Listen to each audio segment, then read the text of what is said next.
काश्मीरचं सोनं म्हणून ओळख असणारं केशर देशभरातील विविध ठिकाणी पिकवण्याचे प्रयोग सुरू आहेत। तोळ्याच्या मापात विकलं जाणारं केशर प्रति किलो 2.5 ते 3 लाख रुपये दरानं विकलं जातं। त्यामुळे सर्वाधिक दर मिळणारं केशर हे मसाल्यातील सर्वात महाग पीक आहे। भारतातील जम्मू आणि काश्मीर येथे समुद्र सपाटीपासून सुमारे 1600 मीटर उंचीवर केशराची लागवड केली जाते। या वनस्पतीच्या फुलातील जायंगाच्या टोकाकडील धाग्यासारखा भाग वाळवून केशर मिळवतात। केशर हे लहान आणि बहुवर्षाऊ फुलझाड असून त्याला जमिनीत खवलेयुक्त घनकंद असतो। त्यापासून जमिनीवर रेखाकृती निमुळती होत जाणारी गवतासारखी बारीक पाने येतात।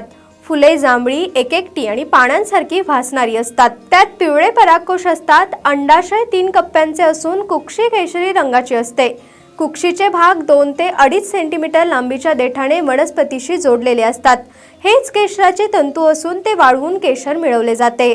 केशर मिळवण्यासाठी फुलातील कुक्षीचे टोके अगदी सकाळी खुडतात आणि ती उष्णतेने किंवा उन्हात वाळवतात। सुमारे 1,70,000 फुलांपासून 1 किलोग्रॅम वाळलेले केशर मिळते। यामुळे ते महाग असते।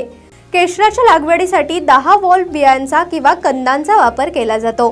केशराची लागवड समुद्र सपाटीपासून 1500 ते 2500 मीटर उंचीवर केली जाते। काश्मीरमध्ये देखील याच उंचीवर ही लागवड होत असते। केशरची लागवड भौगोलिक वातावरणानुसार करावी लागते। उंच पहाडी भागात केशरची लागवड जुलै ते ऑगस्ट दरम्यान केली जाते। जुलैच्या मध्यावधीत केलेली लागवड अधिक चांगली ठरते। मैदानी क्षेत्रात फेब्रुवारी ते मार्च महिन्यात लागवड केली जाते। केशरचे बल्ब लावताना 6 ते 7 सेंटीमीटरचा खड्डा करावा आणि त्यात 2 कंद टाकावे। त्यानंतर 10 सेंटीमीटरच्या अंतरावर दुसरा खड्डा करावा।